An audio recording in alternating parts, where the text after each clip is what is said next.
The man we honor on this glorious day left a legacy of selfless service to mankind. He and his men truly served with distinction to protect and serve their fellow Americans with honor, respect, and devotion to duty.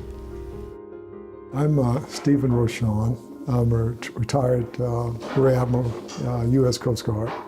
This weekend, I was invited to the North Carolina Aquarium to speak on Richard Etheredge, a bit about his life, and more so the legacy that he left behind.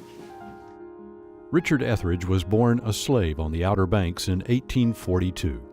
During the Civil War, he joined the Union Army and was promoted to the rank of sergeant. Later, he returned to the Outer Banks to serve in the life-saving service and was considered one of the best surfmen on the East Coast. In 1880, he was appointed to Keeper of the Pea Island Station, the first African-American to hold the position. That station came to be manned by an all-black crew, and knowing the extra scrutiny he and his men were under, Etheredge ran his station with military discipline. During a severe storm in October of 1896, the schooner E.S. Newman ran aground just south of the station. Unable to launch their surfboat in the rough seas, the crewmen swam out to the vessel 9 times to rescue everybody on board. The captain of the Newman later found the piece of the vessel bearing its name and gifted it to the station as an offering of thanks. This piece currently hangs in the station's cookhouse, which was relocated to Manteo. Stephen Rochon spearheaded the awarding of the Gold Life-Saving Medal to the Pea Island lifesavers for that rescue, which had been unrecognized by history for 100 years. In an event to commemorate the 120th anniversary of the rescue, descendants of the Pea Island lifesavers gathered at the historic cookhouse to meet, share stories, and learn more about their ancestors' legacy. The next day, a ceremony to rededicate Richard Etheredge's gravesite was held at the Roanoke Island Aquarium, where the grave is located. I have to admit that stumbling upon this story of Pea Island changed my life. It changed my leadership style, because I read so much about how Richard Etheredge ran that station with military rigor, since he was once a sergeant in the Civil War.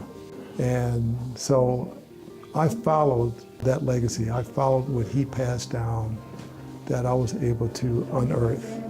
And I kept it in mind. And so learning from him, learning from others, but particularly always keeping that story of Pea Island and Richard Etheredge helped guide me and do things along the way.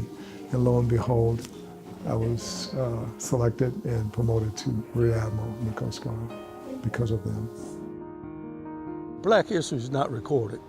Even some of the things not recorded accurate the way it should be. And some of the things get lost. We, especially as black families, we don't talk about it. It's getting better now, but we don't keep talking about it so you can pass it on to generation after generation. They're not gonna know. You don't hear these kind of stories that often, especially in the African American community. And I'm sure that there are multitude of stories like my family out there that we just don't know about. I happen to be part of one that some people know about. It's pride.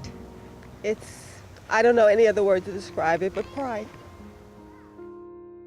I'm in awe actually being here and thinking about them and what they did, and the example and the legacy they left to countless men and women in the Coast Guard. So I'm always thrilled to come back to the Outer Banks, to come back to Roanoke Island, to not just talk about them, but to feel their presence here, particularly in this cookhouse.